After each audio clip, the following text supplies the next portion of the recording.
যারা প্রবাসীরা আছেন, আপনারা যারা বিদেশ থেকে বৈধ চ্যানেলে অর্থাৎ ব্যাংক টু ব্যাংক যারা টাকা পাঠান, আপনারা জানেন যে বৈধভাবে দেশে টাকা পাঠালে বিভিন্ন ব্যাংকে 2.5% থেকে 5% প্রণোদনা পাওয়া যেত। এখন সেই প্রণোদনা কিন্তু বন্ধ হয়ে গেছে।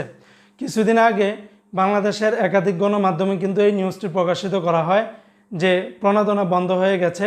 এই বিষয়টা নিয়ে প্রবাসীদের মাঝে বিভিন্ন ধরনের সমস্যা তৈরি হয়। আজকের এই ভিডিও থেকে আপনাদেরকে একদম ক্লিয়ার করে দিব যে আসলে 2.5% প্রণোদনা বা 5% প্রণোদনা এটা বন্ধ হয়েছে কিনা। তো দেখুন, আপনারা জানেন যে বিভিন্ন ব্যাংক যেমন জনতা ব্যাংক বা সোনালী ব্যাংক বা রূপালী ব্যাংক আরও কয়েকটা ব্যাংক মিলে তারা কিন্তু 5% প্রণোদনা দিত। এখন এই 5% প্রণোদনার ভিতরে 2.5% প্রণোদনা ছিল সরকারিভাবে, আর 2.5% প্রণোদনা এক্সট্রা দিত ব্যাংক কর্তৃপক্ষ। তবে এখন যেটা বন্ধ করা হয়েছে সেটা হলো ব্যাংক কর্তৃপক্ষের 2.5% প্রণোদনা বন্ধ করে দিয়েছে।